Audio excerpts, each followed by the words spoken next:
बच्चे खेलते कूदते, पर जैसे ही सूरज ढलता ये गांव किसी डर की चादर में लिपट जाता था, क्योंकि सब जानते थे रात के 12 बजते ही पीहू की आत्मा जागती है और जो भी उस वक्त घर से बाहर मिलता वो अगली सुबह जिंदा नहीं बचता। एक शाम छोटा राइस्टार खेतों में खेल रहा था, तभी उसके पिता हरिश्चंद्र दौड़ते हुए आए। नालायक, कितनी बार कहा है शाम के बाद बाहर मत निकला कर। गुस्से में उन्होंने राइस्टार को पकड़कर अंदर खींचा और डंडे से 2-4 लगा दी। राइस्टार रो पड़ा, पर उसके पिता के चेहरे पर डर साफ झलक रहा था, क्योंकि वो जानते थे रात का वक्त ढोलकपुर की मौत का वक्त है। घड़ी ने 12 बजाए, हवा में ठंडक की लहर दौड़ पड़ी। अचानक गांव के सन्नाटे में एक कानों को चीर देने वाली चीख गूंजी। वो पीहू थी, लंबे खुले बाल और आंखों में आग जैसी चमक। वो सड़क पर चलती नहीं, तैरती थी। हर कदम पर मिट्टी उड़ती और उसकी आवाज गूंजती, तुमने मेरी माँ को मारा था, अब मैं तुम्हें नहीं छोड़ूंगी। जो भी उसके सामने आया वो एक झटके में धूल बन गया। एक बूढ़ा आदमी खिड़की से यह सब देख रहा था। पीहू सड़क के बीचों बीच खड़ी थी। अचानक वो गायब हो गई। बूढ़े ने चैन की सांस ली, पर जैसे ही पीछे मुड़ा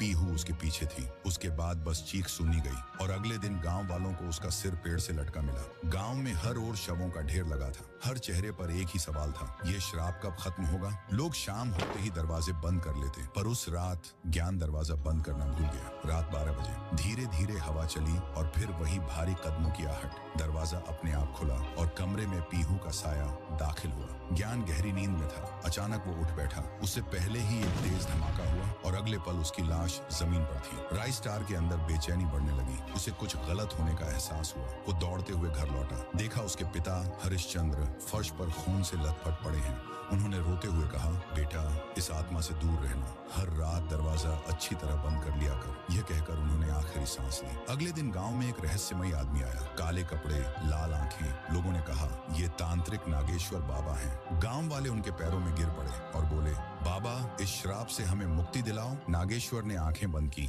मंत्र पढ़े और फिर बोले, यह श्राप एक अधूरी आत्मा का है। सालों पहले पीहू नाम की लड़की अपनी माँ पायल के साथ इसी गांव में रहती थी। एक दिन जब पायल चौराहे पर भीख मांग रही थी, एक गाड़ी ने उसे कुचल दिया। किसी ने उसकी मदद नहीं की। पीहू ने उसी रात पुल से कूदकर जान दे दी। अब उसकी आत्मा बदला लेने लौटी है। नागेश्वर बोले, जब तक उसकी लाश को दहन नहीं किया जाएगा यह श्राप खत्म नहीं होगा। गाँव वाले पीहू की लाश की तलाश में निकल पड़े। कई घंटे खोजने के बाद उन्हें एक सूखा पेड़ दिखा। उस पर कुछ लटक रहा था। वो थी पीहू की अधजली देह। सबके रोंगटे खड़े हो गए। नागेश्वर ने मंत्र पढ़े और लाश को श्मशान में लाकर अग्नि दी। आग की लपटों के बीच पीहू की आत्मा धीरे धीरे आसमान में उठी और मुस्कुराते हुए बोली, अब मैं माँ से मिलने जा रही हूँ। इतना कहकर पीहू हवा में गायब हो गई। पीहू के जाने के बाद मानो गाँव फिर से जिंदा हो गया। बच्चे फिर से खेल रहे थे, लोग खेतों में हंसते हुए काम कर रहे थे। लेकिन कहानी अभी खत्म नहीं हुई है। फुरफुरी नगर एक ऐसा गांव जो दिन में तो आम लगता है, पर रात के अंधेरे में यहाँ मौत का साया घूमता है। हर रात किसी न किसी घर में फोन की घंटी बजती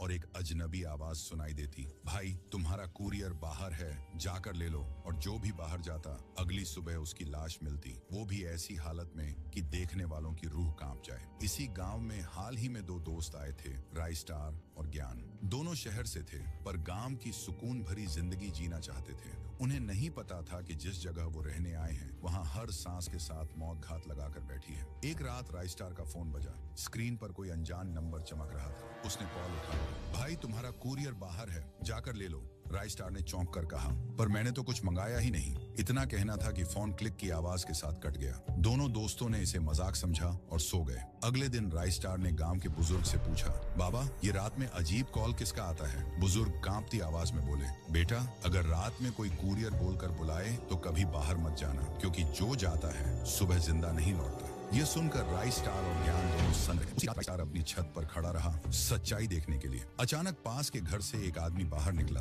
हाथ में मोबाइल और आंखों में नींद। कुछ ही सेकंड में पूरे गांव में उसकी चीख गूंज उठी। राइस्टार नीचे भागा, वहां खून फैला था। आदमी की एक टांग और हाथ गायब थे। राइस्टार के रोंगटे खड़े हो गए। अब ये कोई अंधविश्वास नहीं था, ये किसी सीरियल किलर का खेल रहा। उसके बाद बाहर रखा है, जाकर ले लो। ज्ञान ने कॉल काटा और मुस्कुराया, लगता है फिर वही मजाक है। वो बाहर गया, वहाँ एक बड़ा बॉक्स रखा था, लाल रंग का, भारी और रहस्यमयी। उसने बॉक्स उठाया और अंदर रख लिया। अगले दिन ज्ञान ने गांव में एक नई बाइक खरीदी। शाम को जब वो बाइक लेकर वापस आ रहा था तो अचानक उसकी बाइक पेड़ से टकरा गई और वो मौके पर ही मर गया। राइस्टार ने ज्ञान का अंतिम संस्कार किया, उसकी बाइक अपने घर रख ली। लेकिन उसी रात वो बाइक अपने आप स्टार्ट हो गई। इंजन की आवाज कमरे में गूंजने लगी। बाइक बिना किसी सवार के अपने आप चल पड़ी, सीधी उसी जगह जाकर रुकी जहां ज्ञान की मौत हुई थी। राइस्टार जब सुबह उठा तो बाइक घर से गायब थी। वो उसी जगह पहुंचा जहां बाइक खड़ी थी, पर अब वहां सिर्फ राख थी, जैसे किसी ने उसे जला दिया हो।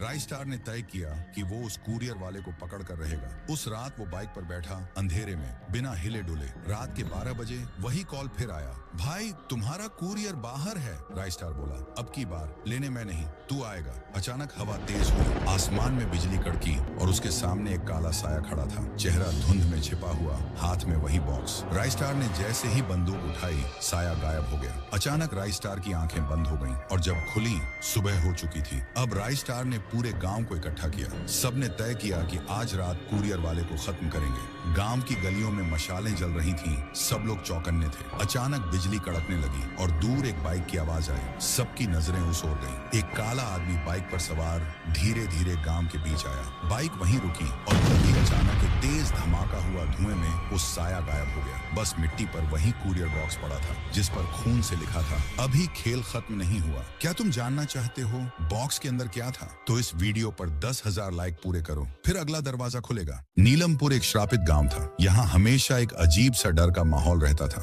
गांव वाले हर वक्त एक ही दुआ करते, कहीं सिर कटा राइस्टार फिर से ना आ जाए। रात के वक्त सब लोग अपने घरों के बाहर सोना, जवाहरात और हीरे रखकर सोते, क्योंकि हर रात 9 बजे के बाद राइस्टार की आत्मा, जिसका सिर कटा हुआ था, गांव की गलियों में घूमती थी। वह सीधा गांव के बीचों बीच पैदल आता। उसकी चाल धीमी और खौफनाक होती। वह घर घर जाकर लोगों के बाहर रखे धन दौलत को उठाकर अपने पास रख लेता और जिन घरों में कुछ नहीं मिलता, वहां के लोग उसकी दंडविधि का शिकार बन जाते। यही डर रोज नीलमपुर पर छाया रहता। लोग जानते थे कि इसके पीछे कोई राज है, पर किसी में हिम्मत नहीं थी कि वह सच को सामने लाए। और फिर एक दिन सब कुछ बदल गया। गांव में एक नौजवान लड़का आया, ज्ञान भाई, राइस्टार का बचपन का साथी। वह अपने दोस्त से मिलने आया था। राइस्टार के घर पहुंचकर उसने देखा ताले लगे थे। उसने गांव वालों से पूछा, पर कई लोग झूठ बोलकर इनकार कर गए। कुछ ने उसे भगा दिया। ज्ञान भाई को शक हुआ, पर वह हार नहीं माना और पूरे गांव में अपने दोस्त को ढूंढता रहा। रात भर की तलाश के बाद जब सुबह हुई तो नीलमपुर में अफरा तफरी मची हुई थी। लोग अपने घरों के सामने ढेर सारा सोना और जेवर रखकर अंदर चले जाते। सड़क पर एक सिर कटा हुआ सा शरीर घूम रहा था और वह कोई और नहीं बल्कि राइस्टार ही था। ज्ञान भाई ने जोर से पुकारा, राइस्टार, ये तुझे क्या हुआ? तेरा सिर कहाँ है? राइस्टार ने आंसू भरी आवाज में सब कुछ बताया। कुछ साल पहले ये गांव बहुत गरीब था। लोग भूखमरी से मर रहे थे। मैंने अपनी हवेली के पैसों से स्कूल बनवाया, लोगों को पानी दिया, खेती के लिए मदद की, गांव संभल गया। पर कुछ लोग लालची थे। एक रात जब मैं सो रहा था, 2 लोग चुपके से आए और मेरा खजाना लूटने लगे। मैंने रोका तो उन्होंने मुझे डंडे से पीटने लगे और मुझे मरता हुआ छोड़ दिया। जब मैं होश में आया तो गांव वाले मेरे ऊपर तमाशा कर रहे थे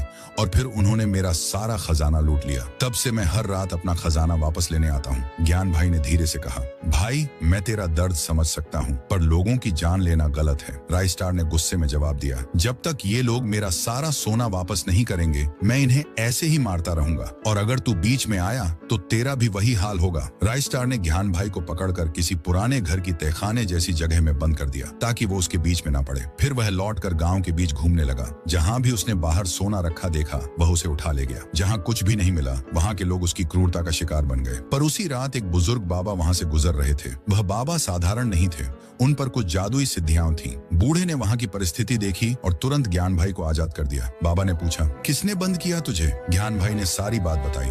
बाबा ने आंखों में गंभीरता ली और बोले, अब वक्त नहीं है सब कुछ समझाने का, हमें राइस्टार को रोकना होगा, वरना वह सबको मार डालेगा। बाबा और ज्ञान भाई दोनों गांव की गलियों में भागे। बाबा ने कुछ मंत्र पढ़े। वे मंत्र आवाज में नहीं, सांसों में थे। गांव की हवा में फैलते ही राइस्टार अटक गया। उसके पैर जड़ हो गए, वह हिल नहीं पाया। राइस्टार की आंखों में गुस्सा और दर्द दोनों थे। तभी ज्ञान भाई ने गांव वालों को इकट्ठा किया और सच बतलाया, किस तरह राइस्टार ने बनाई हुई भलाई के बदले धोखा पाया, कैसे उसके खजाने को लूट लिया गया और किस तरह वह रात में सब कुछ वापस ले रहा था। गांव वालों ने शर्म महसूस की, उनकी आंखें नम हो गईं। उन्होंने मिलकर राइस्टार के जितने भी पैसे और जेवर वापस रखे थे सब उन्हीं से वापस दिलवाए। अपना खजाना वापस पाकर राइस्टार की आंखें कुछ बदली हुई सी थीं। गुस्सा उतर गया पर ठंडी अधर पर एक हल्की थरथराहट बची थी। राइस्टार ने कहा, मुझे खुशी है कि तुम लोगों ने अपनी गलती मान ली।